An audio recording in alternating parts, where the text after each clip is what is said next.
welcome to tonight's book launch. We are going to get to the book launch shortly. I just have a few things to talk to you about before we start, and then I'll turn it over to our host. We are here to celebrate the official launch of Sapotawan by William Dumas, illustrated by Brynn Jolson. I'm Kirsten Phillips from HighWater Press, and I have the pleasure of marketing this book and many of our other titles. Also, before we start, I just want to make a land acknowledgement. The head office for HighWater Press is located on Treaty 1 territory, as well as the homeland of the Métis Nation. And now I'm going to read so I don't forget anything. Audience microphones will be turned off for the duration of the event. This event is being recorded. If you do not wish to be recorded, you can turn off your camera and you can change your username by hitting the 3 buttons to the top right of your screen. Tonight, we're happy to have host Warren Carrio. And in just a few minutes, he will come on and take over the event and do a much better job than myself. We welcome you to participate in the chat, which is at the bottom of your screen. However, please be mindful that we strive to facilitate the safest possible space for our authors and guests. Please show kindness and respect to everyone in attendance.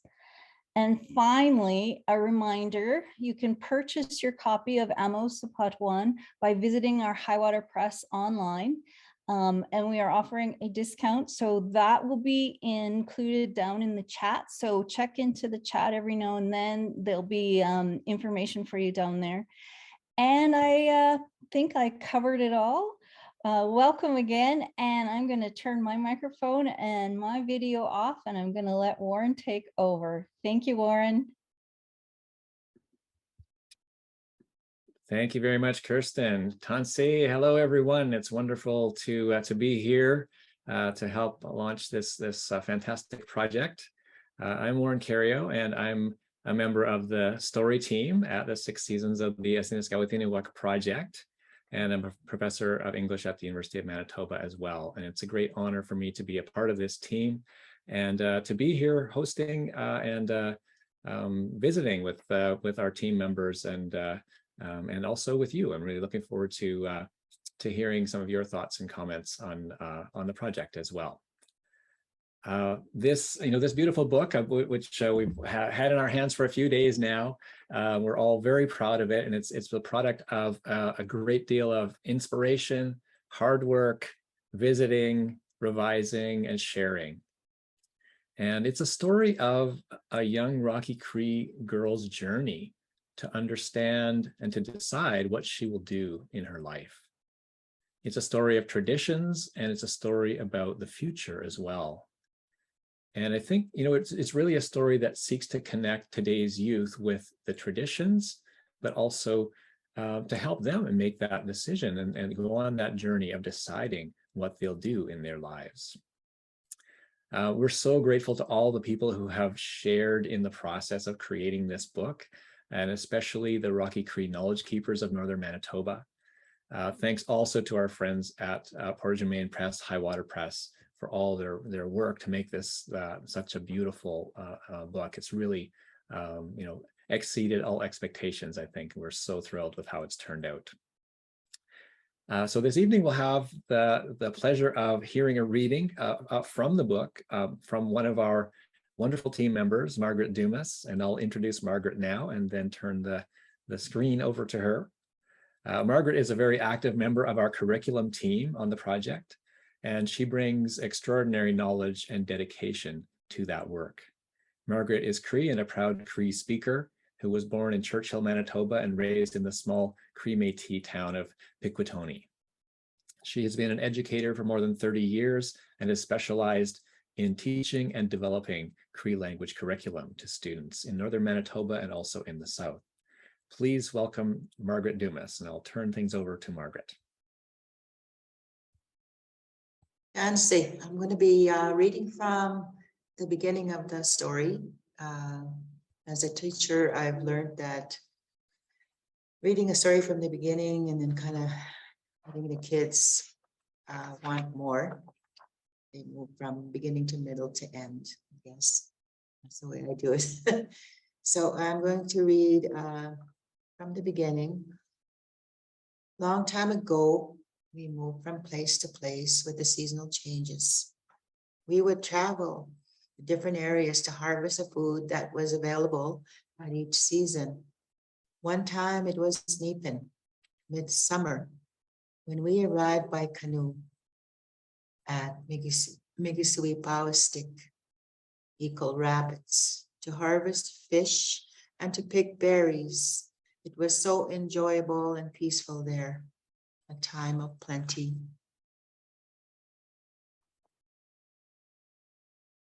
Thunderbirds had arrived, bringing with them the roaring thunder and lightning, but also the raspberry rains. It had cooled off now, and the askihkwak, the raspberries, had begun to ripen. In the evening air, Amo sat at the mouth of the mīthikowisiwin, repeating to herself the name of the moon that she had been taught, Pīsim, Pīsim. This was the Molting Moon, when the waterfowl dropped their feathers and grew new ones. The water was mīthikowisiwin, very calm. Amo quickly looked around to see if anyone was watching her. No one was. So she looked down into her reflection in the water and grinned. Wow, I don't look like a little girl anymore, she said to herself, remembering that she would soon be in her 14th winter.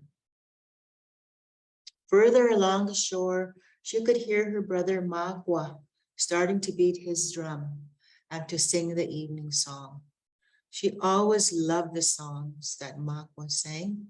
He had such a beautiful, energetic voice.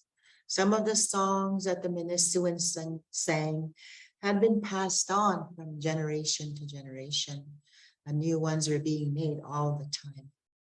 As she listened, Amo looked across the river at the rock face that had jutted out of the water. The old people had often told stories about the Asiniskaw, the little people who lived on the other side of the rock. It would be so nice if you could just walk over there to visit them. Amo, bigiwe, agua. Amo, come home now. It was her mom, Kiwaitinganimit, Northwind dancing, pulling Amo out of her daydream. She remembered that she had been sent to get the water for the evening askihkwak, the evening medicine tea. She stood up and picked up her two askihkwak, clay pots, and started walking up the hill. On her way to the top where the summer midwife had been set up for a good vantage point, she met askihkwak, medicine carrier, coming up from the river, holding an armful of willow mint for their tea. Askihkwak had the gift of finding askihkwak, herbal plants for the medicine, tea, and food. She was always wandering away by herself, searching for and picking the various askihkwak that were available for cures and mīthikowisiwin. I'll stop there. For now, I think that's 5 minutes for the reading. Thank you so much, Margaret. That gives everyone just a taste of the beginning of this story, and it's wonderful to hear you read it. Thank you so much. We now want to turn to our panel discussion with 3 members of our team who who very graciously agreed to talk a little bit about the process and some of the themes of the book. So I'm going to just now introduce our three panelists, and then we'll have some questions that I've got for them, but also there'll be time for audience members to pose your questions. So please do in the chat, and we'll try to get to those. So our first panelist whom I'll introduce is William Dumas. William is a Rocky Cree storyteller, and he was born and raised in South Indian Lake, Manitoba. William is renowned for his Cree stories and for his work in Cree language revitalization. He's also had an extraordinary career as an educator in the southern and northern parts of Manitoba. William is the primary creative force behind the stories in the Six Seasons books, and he is our leader in so many ways, and it's wonderful to have him here with us. Another panelist we're going to have a chance to talk with is Ryan Brynn Jolson, who is our illustrator for Amos Sapotawan. And it's fantastic to have Ryan here as well. Ryan is a celebrated visual artist with many exhibitions and publications to her credit, including illustrations for more than 20 picture books. She has won numerous awards and accolades for her artwork, as well as for her role as an art teacher. So there's so much connection to education in this project, which is so wonderful to see. Ryan also did the amazing illustrations for a previous Six Seasons book, The Gift of the Little People. So thank you for being here with us, Ryan. And our third panelist is Dr. Mavis Reimer, who is a professor at the University of Winnipeg, and she is well known for her research into young people's literature. Mavis founded the Center for Research in Young People's Texts at the U of W, and she's been active in other roles at the university, including as Dean of Graduate Studies. Mavis is our project director at Six Seasons, and she and William have been there from the beginnings of the work on the very first book in our series, Pīsim Finds Her Miskanaw. So thank you very much, Mavis, for being here as well, and welcome to all of our panelists. I guess what I'd like to do to start our discussion is maybe have one question that I'll ask the same question to all of you and see what your responses are. Basically, my question is, what were your motivations for taking part in this storytelling project, for creating it in the way that we have created it? That is, with a team of people who are working together and all contributing in different ways. So maybe I'll ask William, ask you for that first. What were your motivations for working in this way? Thank you, Mr. Cario. And I acknowledge all the people that are participating, that I can't see you, but I love you, that are working in that, looking at us tonight in this grand opening. What motivated me? I was born into it. There was no motivation needed. When other people were ashamed of being native, I used to tell people in years to come, I was an Indian before it was cool to be an Indian. So that's how I grew up, to be proud of my heritage, loving the stories. And in the end, as I started to get on a few years, I thought, where do I leave these stories behind? And I found few people. And one of you, somebody said that I'm the leader. No, I'm not the leader. We walk side by side. That's when the great magic happens, when people collaborate. Because I think with this project, that's the most important part, collaboration, to work with each other. Because what motivated me? The adventure of it, and it's been a great adventure. We've come a long way, Mavis. We've come a long way, and I'm so grateful. We've come a long way. So that's what motivated me, to pass on the stories, generation after generation, they will live now. My great-grandchildren, I just had a great-grandchild a couple of weeks ago. That's something I want to leave behind for it, and all the others. That's what motivated me, giving something to people that don't have. Thank you. That was a good question. Thank you so much, William. So much to think about in that answer. Really appreciate it. I'll maybe ask Ryan to respond as well. What were your thoughts on joining the project and knowing the kind of project that it is as a collaborative work? Well, I want to thank William and the committee for trusting me with this project. I felt very honored to be trusted with it, knowing that it's an important story and it helps to remember, recreate, teach the history of a people that hasn't been told fully. And I think that's a very important thing to do. As an educator, I understand the need for that too. Also, I was asked to illustrate the story, and that was important to me. I spent, when I first started working as a book illustrator, I was illustrating for Pemmican Publications, and I was working with books. Well, I was working in the inner city with lots of kids who couldn't see their faces reflected in any of the storybooks that they were reading. And so my motivation for starting on this journey was to create stories where they could see themselves on the pages of the books. And I think that's a very important part of this too. It was also a beautiful story and a wonderful story for an illustrator to work on. There are so many wonderful scenes of community that are interesting and challenging to illustrate.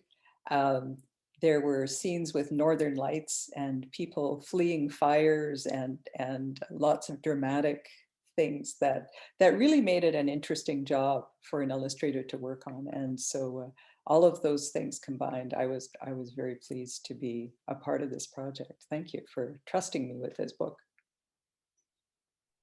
Well, thank you. Yes, we're very happy with how it has all turned out, and it's been such a learning process, wonderful learning process for us too, to see how the illustrations sort of fit into the story, and that was wonderful as we saw different drafts and versions of the story together, visually as well as textually. So now, yeah, I'll turn to Mavis and ask that same question: your motivations for taking part, for really sort of thinking about the beginnings of this project as well, and you were there from the beginning. Yes, so I mean, the simple answer to that question is that the motivation was that William asked me if I would be involved, but there is a story there. I had not met William at the time. William was at the University of Winnipeg with another group and saw the sign for my research center, a center for research in young people's texts and cultures. And the way I've heard it is he turned to the people he was with at the university and said, "Do you think those people would know anything about making picture books?" And the colleague of mine that he was with said, "I don't know them, but you'd think they would with a sign like that." So William asked to be introduced to me, and we did. We sat down to talk, and when he asked if I would be willing to help him develop a picture book for a story he wanted to tell to the young people of his community, my first answer was no. And my answer was no because I said, I don't do that. I don't make picture books, I study them. And those are two very different things. And you've already met William Dumas. So he sat across the table and looked at me and he said, "Let me tell you a story." And the story he told me was the story of a very interesting find of a burial site in northern Manitoba in Ngami Bay in South Indian Lake in the early 1990s, and how the woman who was found in the burial site had been buried with a toolkit with many elements of her toolkits, her tools, her necklace, and so on, still partly intact. And it was a very exciting find certainly for the archaeologists and the anthropologists and the community. And when the researchers asked whether they could study it, the elders of South Indian Lake said, Yes, because they believed that she had allowed herself to be found to teach the young people about the old ways. And so now William told that story much more, I think, movingly than I just did. But when he came to the end of the story, I said yes. I said to him, I don't know much about making picture books, but I do know something about picture books. So I'll do what I can. I'll do what I can to move us down the road. And so that was the beginning. That happened in 2006, I believe. So we have been walking this road now for a long time together. And so my motivation really was that the story he told me was so significant. I thought the only possible answer is yes, I'll do what I can. And so that's really, I think, the spirit with which everyone on the team works. None of us, I think, feels that we have the whole answer, that we know exactly how this should be done. But we keep saying, yes, we'll do what we can. And I think that in a way has moved the whole project from the beginning. Thanks very much, Mavis. It's wonderful to learn that this project, began with a story as well, and so appropriate. So I have some questions for each of our panelists, and then again, as I said, there will be room for questions from the audience. So if anyone's interested to send a question in the chat, please do. And I guess maybe I'll start with William and ask maybe a question or two about the concepts. This book is about Rocky Cree people. It's about Rocky Cree language and about philosophy. And you've so often told us about the philosophy that's there in the language, William. And so the title is Amos Sapotawan. So the question is for you, what is Sapotawan? What are the meanings and the significance of Sapotawan in Rocky Cree culture? Good question. Where's my wife? She'll answer it. Sapotawan, the prefix of Sapotawan is sapo. Like you're going through something, sapo. This is blocking your way, sort of, but you have to learn to go through it. Sapo. Tawan is the journey of moving forward. Because as Aboriginal people, Rocky Cree are in the books, beautiful, well illustrated by Ryan. I love it. We all love it. The reality is, at that period, we were living in a time of feast and famine, when food ran out. You couldn't run to Safeway. So therefore, resiliency had to be built. The governance structure of Rocky Cree child raising came from how the child is nurtured, and how from the birth they have their first Sapotawan, or maybe second. I don't know. I'm not a woman. I don't know how these things work. I have to be respectful. But from the first birth, there's continuous Sapotawans. Just a couple of weeks ago, we had a child blessing ceremony for our great-grandchild. Last weekend, we had a blessing ceremony for our grandchild. So those ceremonies are still alive in some families of Sapotawan. Rites of passage. Warren, I hope you don't mind. I would love if you give Margaret a few seconds to explain Sapotawan and the concept. She's more well-versed into it. She teaches me a lot of times. Absolutely. Yes, Margaret, please do. Go ahead. Okay, well, I think we talked about this before, where we need to start celebrating children's acknowledging children for for even just being born into the world, because we talk about children becoming children need to know who they are, So with the Sapotawan, I think that's the beginning of their education, really.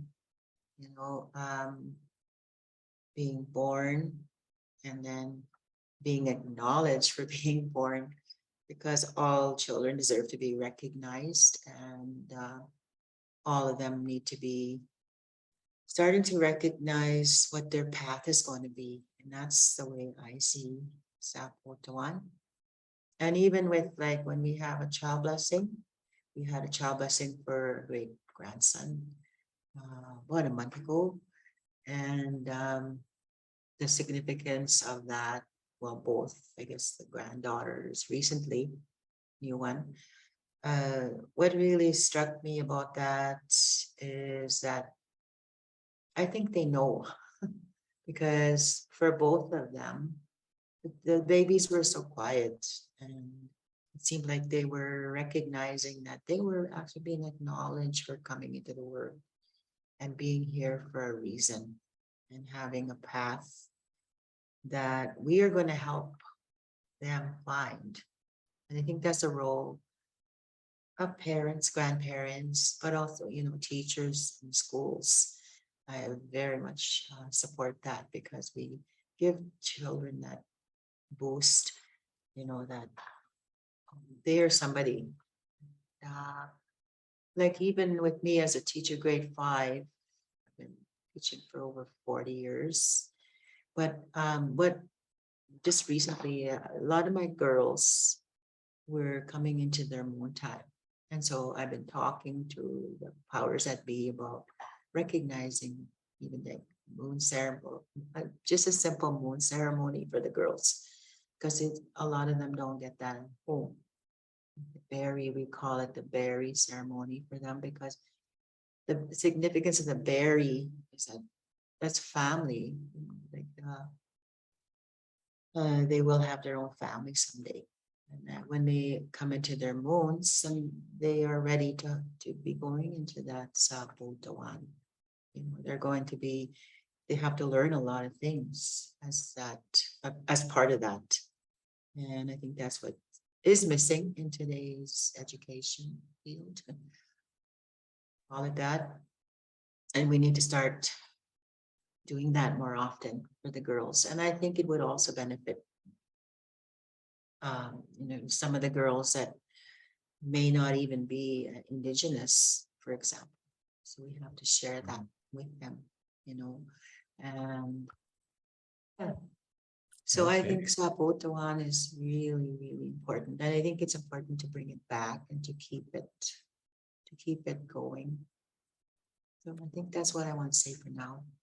Thank you so much. That really reflects so much about all of the teachings that are here in this book about education, about family, and about the, you know, centering the young people and the choices that they make and celebrating those. And that's certainly when our protagonist, our main character, Amo, you know, has to make that decision in the story. That's sort of the main kind of one of the main pieces of tension in the story. There's lots of other drama as well. But yeah, I think, you know, that's just so important to understand the philosophy behind it. And so thank you both, William and Margaret, for that. I'd like to maybe now turn and just ask Ryan a question or two, or see how we have time. You know, as I mentioned, Ryan, we're so thrilled with the designs and the way that the characters are rendered here. And you know, we had to, as you well know, we had to go back and forth a few times to because we wanted to be sure that the knowledge keepers in the communities, you know, acknowledge that these are the correct ways of portraying the Rocky Cree people from this era of the, you know, the 1600s. So thank you for all the work that you did to make that, you know, accurate.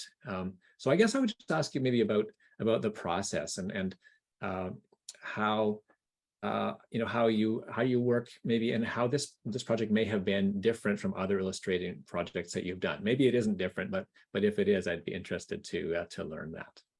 Okay. Well, I've worked on collaborative projects before, and I prefer to work collaboratively. But this project required a level of detail and communication that was extraordinary. and also reassuring, because I knew that I had confidence that the work was historically accurate, as much as we could tell, and acceptable to the community.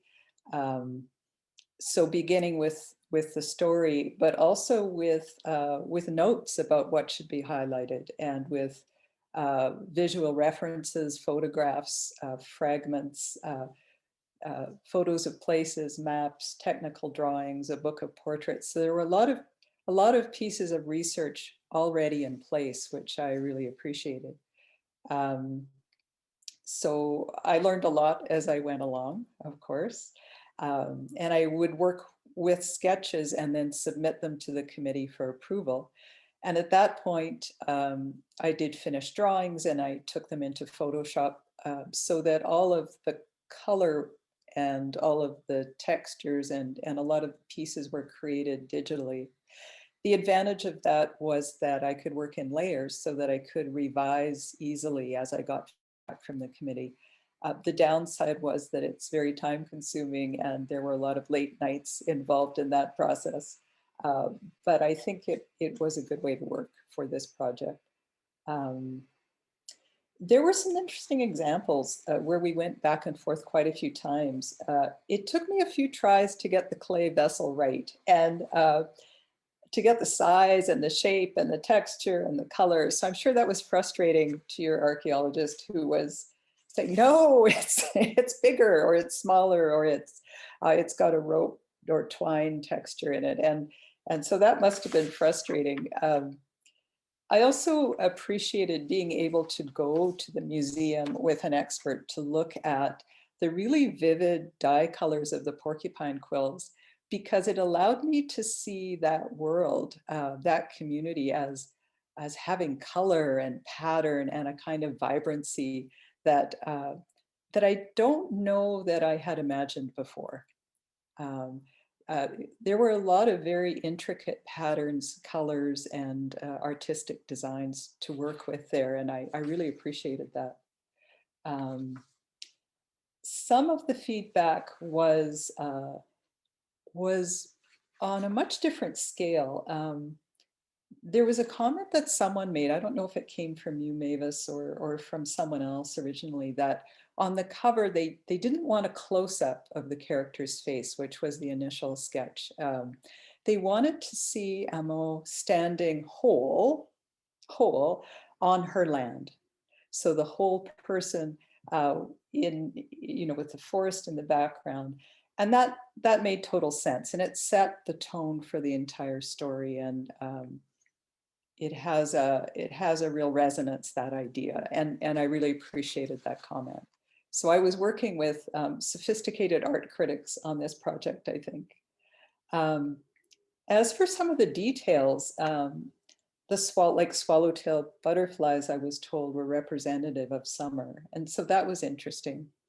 There are particular berries and flowers and things added in, some of them by request and some because I just imagined somebody's auntie or a grandma seeing the book and recognizing those plants and then being able to talk with a young person about them. Like I do with my grandson. He's 3 years old, but he's already a seasoned blueberry picker. So I had fun thinking about how he would see the book, looking at it too. A big challenge for me was establishing a sense of place because I had not been to the site. And I live in Treaty 3 territory in the Whiteshell Park. And where I live is a lot of pine tree. There's a lot of very open forest. There's a lot of high rock ridges, which is very different than what I was trying to depict. So I had to go back through old photos because it was winter and I couldn't travel around to different places. So I went back through old photos of, places where we picked raspberries or poplar bush or trying to recreate that area. And I hope I got close. I apologize if I didn't. One of the funny comments I got from someone was that because the first attempt of drawing the bear was a little bit awkward, someone suggested that I look it up on Wikipedia, what a charging bear looks like. But when I live out here, So it's funny because most of my bear sightings have been glancing back over my shoulder as I pedal really fast on my bicycle. So I guess I didn't get a good enough look at those bears as I was going by. So I actually did have to look them up on Wikipedia. So that was funny. Yeah, so it was an interesting process of getting feedback from people and working it into the story. But as I say, it gave me more confidence in the illustrations, that they were closer to being accurate. And I'm glad I'm getting positive feedback from people about how they turned out. Thank you. Absolutely, yes, we are getting very positive feedback as well, and beautiful, and also, you know, accurate. And that's a really important part of this project, and we really appreciate all the care that you took in that process, and that you consulted other experts like your grandson and and the bears that were chasing you as well. So yeah, I'd like to now turn to Mavis and ask a question of you, Mavis, as a you know, as our project director, and you know, and the one who has it was sort of as the leader of the grant that we were able to get from the Social Sciences and Humanities Research Council to undertake our project.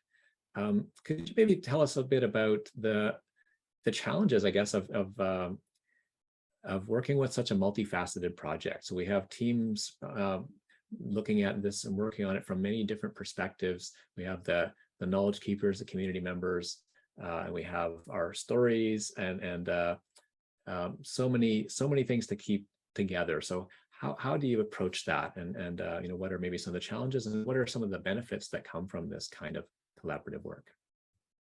Well, I have to say, of course, to begin with, I don't do it on my own. A project of this size, and when I say a project of this size, I think that on any particular day, there can be up to 50 or 60 people working on this project, because as a research project through the Social Sciences and Humanities Research Council, we have, well, both we want to, and we have an obligation to train students as well. So we often have student research assistants in addition to the academic researchers, the community researchers. So we have a lot of land-based people who work with us in our two partnering communities, Pīsim Cree Nation, South Indian Lake, and mīthikowisiwin Cree Nation, Nelson House. And so I've sometimes on a particular day counted the number of people, and I think I always come up to at least 50. So yes, there's lots of people working. We do have a full-time project manager, Melanie Braith, who does a lot of the nuts and bolts work that keeps, you know, to help me keep track of who's doing what and who's where. But in terms of the project overall, I actually, you know, I think you used the language of coordinating the project. And I think that it works the best when I think about it as facilitating a conversation among the researchers. So really, more than coordinating teams or research teams, I really feel that that's what we do best. We facilitate a conversation, and the topics change, right? So sometimes we are having a conversation about the places and the locations of the story, and then you know, our the land-based community members who know those places become extremely important to that conversation, as well as some of our archaeologists on the project who have done research there. We sometimes, you've already mentioned how important education is to this project, because of course we see one of the destinations for these books as being public school classrooms, both on First Nations communities and in other Canadian public school classrooms. So the curriculum team becomes very important. Educators like Margaret, who have experience in the classroom. So some of our cooperating teachers, the curriculum team that's headed by Doris Wolf, that takes a look at you know, how to develop a teacher's guide that will respond to the Manitoba curriculum and the objectives of it. So, but all of those conversations really feed into one another, and it's a process of continual education. for all of us. I think I doubt that anyone who's been on this project would not highlight what they've learned as one of the most important things that keeps them going on the project. Yeah, so and you've mentioned how important accuracy is to us. So exactly because one of our aims is to be as accurate as possible, culturally, geographically, linguistically, for all those reasons, it's really important to have the conversations that allow us to put all of the various pieces together. So I think that's I guess it's a challenging process, but yes, it's so rewarding that challenging doesn't seem quite the right word for it. It is a very rewarding process. Thank you. I absolutely agree with that. I have further questions, but I see that we have some really great questions already submitted in the chat. So maybe this is the time to turn to those. The first one is for William. This is from Dave Staub. And Dave says, I'll maybe read the whole question and comment. He says, Minno Gizago, my longtime Nichiwagen. I carry with honor the eagle feather you gifted me almost 40 years ago. If I remember correctly, it was from your grandfather, and the leather thong attached to it was from a moose hide your grandmother tanned. Could you take us back to a childhood memory about hearing stories from your grandfather or your grandmother? Oh, yes. Hey, Nichiwagen. Been a while, many years. I learned through you the many years that one of the most important things we need to carry is love for one another, no matter what color. That's why Bruce crying today. I got so many good friends like that. But I think it's very important, to collaborate. Like, look at us. What we are creating. We're gonna make Dave Stopey's children, Mennonite kids, read these books, and they're gonna learn about us, Warren. That's the beauty of it. That's the beauty when we contact with people. Dave and I I think, Margaret, you went to university with Dave, eh? Yes, she did. I was there. I met Dave many years ago. Yeah. So thank you, Dave. Good encouragement. Don't ever do that again. It just about made me cry.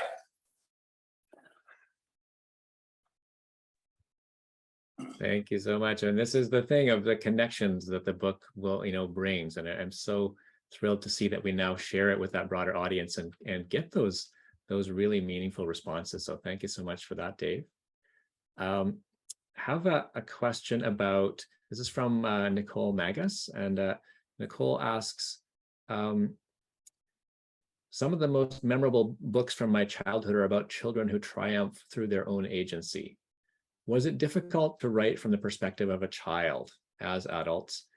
Or conversely, was there anything surprising about writing from this perspective? So I guess maybe I would ask William that question first, but maybe others have a response as well. To write from the perspective. Maybe Margaret, what are your comments?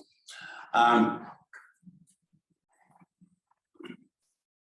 think when we grow up in a well-sheltered home, warmth, food, you learn to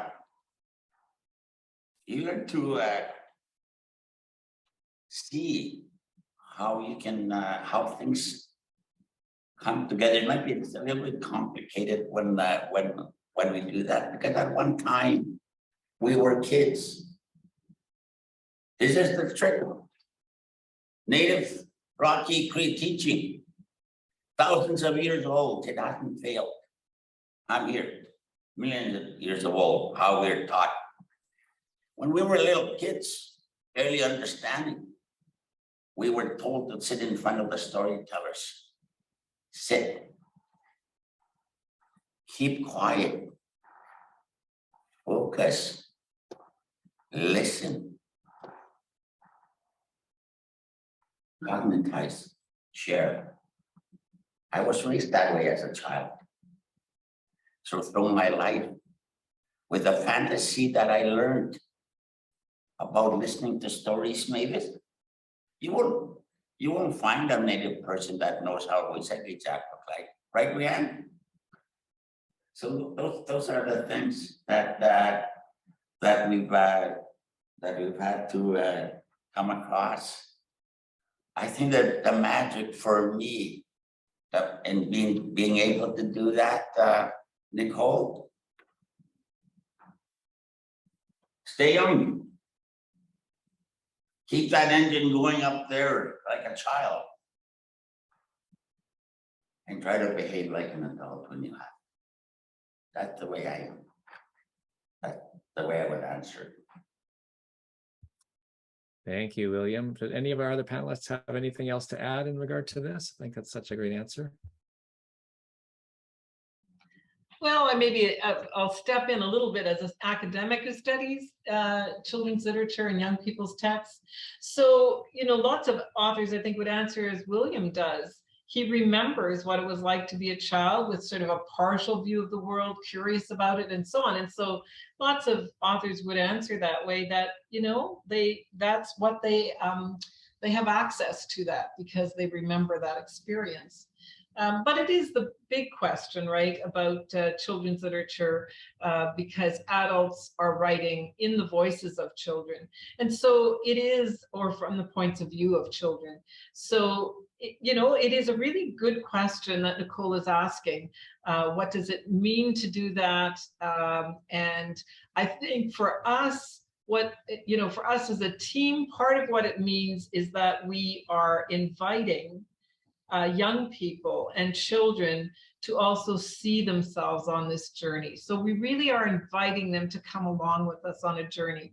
And I think that from my point of view, these books there's not a big line between adults and children. There is that sense that they are all on a journey. They may be at different points along the path, but my sense of the way in which, William thinks of childhood and young people is that they're all on a journey. We're all on a journey. He used the metaphor before of how in our project we walk side by side. So I sort of think that might be true for us thinking about ourselves, writing about young people. We see ourselves more as walking side by side with them than of being a totally different species in some way from us. Thanks, Mavis. Yes, Margaret. I'd like to say something.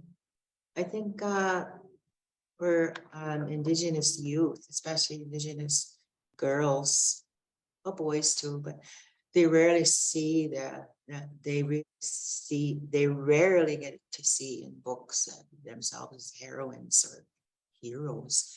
And I think that's what's missing, because they need to have that opportunity to see that children or youth their age were actually heroines. Because when I look at Pīsim and Amo, I see them as heroines, both of them. And I know so many of the young girls don't see them. They don't see themselves as that. They don't. So we need to, I think that's why the book, for me, to have the characters, for me anyway, I see her as a heroine, in many ways. So we need to encourage more of that, in books. Yeah, I just had to add that. Absolutely. Thank you. Yeah, so important for kids to be able to see themselves. And as Mavis was saying too, it reminds me, in the process of the book being read, it's an adult and a child working together. And I think the book is intended really for the adults too. I think it's not only for the children. And Ryan, do you have any thoughts, I guess, about that in terms of from the visual perspective and the child's view of things? Well, as an art teacher, I'm basically an old child, and I have a lot of respect for children's ability to discover the world through play, and trying to see the world through their perspective is a really worthwhile thing to do. So I spent the summer digging holes with my grandson at the beach, and it was quite wonderful how he saw the world. And I think William did a very good job of capturing Amo's indecision and her how she felt about dropping the clay pot was really obvious in the story. Her delight in being celebrated and how she felt that responsibility and wondering about the future. I think he did a good job of really getting inside her head, and so it made my job easier because I could understand how she was feeling at every moment in the story. Yeah. Great, thank you very much. Great responses all around to that excellent question.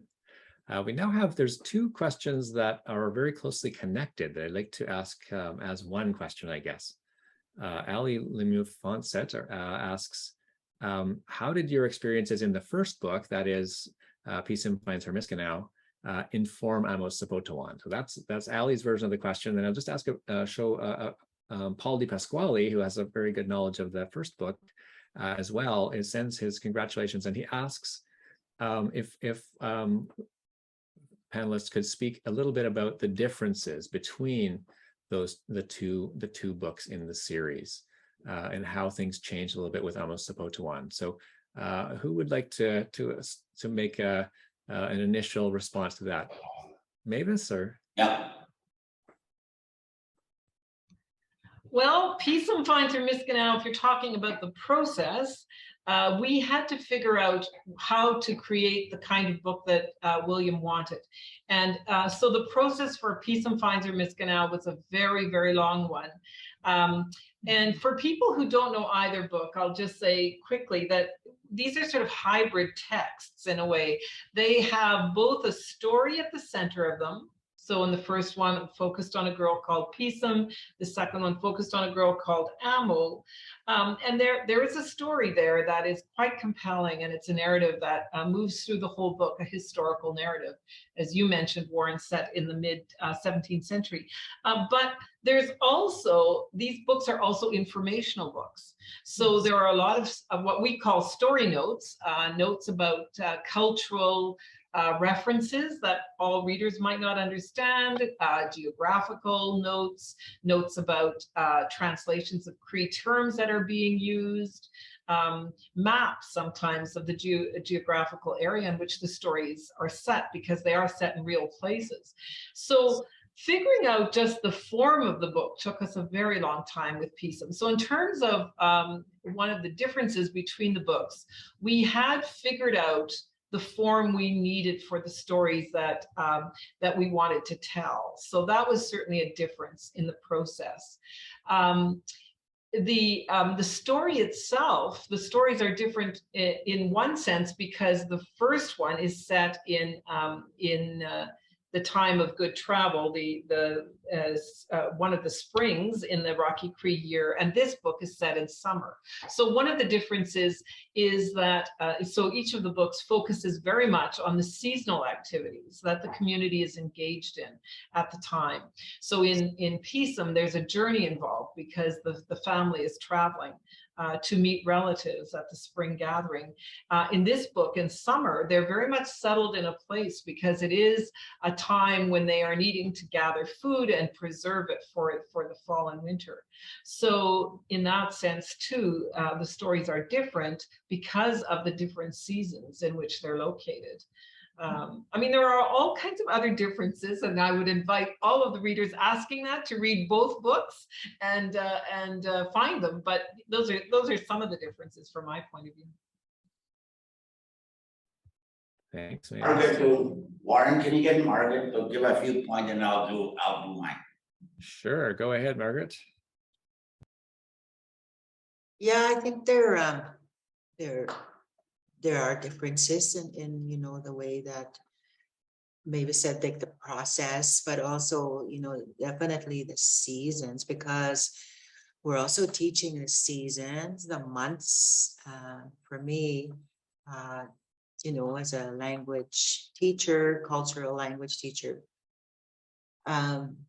we talk about that because in the dominant society that don't exist. And so the children always have a lot of questions about that. So I think it's really important to highlight that in that book, you know, and there, of course, the seasons are very different, well, they're different. And I just think, you know, the whole, like there's some, you know, there are some things that are saying similarities, which is good, but also, I don't know if I want to add this term maybe it's appropriate, but I'll use it anyway. The scaffolding, you know, idea of one thing going, like layering the education piece, I guess. I think that's really important too, because you know, and the connections the kids can make. So I really, for me as a teacher, those are all really important components, I guess, of teaching the books or teaching Pīsim. I'm yet to teach it. I'm also That's on it. great. And we learn a book so well when we teach it. It's a different experience. Yeah. And it's William, go ahead. Yeah. Thank you, Mavis. That was well articulated. You've come a long way, kid. And Margaret, the reason why I did that word, and to the people watching us, what I do is I train people to be culturally competent in the research area. If you want to tell the truth, research it first, correlate with other people. We both native and non-native understand the concept. I call it cultural competency. I would like to see that in the future in Canada. Many more institutions becoming culturally competent. And that's the reason why I think I allow my colleagues to answer a lot, because when it comes from their perspective, there's a different thing I see into it. And I'm serious, because I think as a native person, so when I listen to other people, they kind of make me understand more about what I know already. So thank you. I think that was well done, folks. Yes.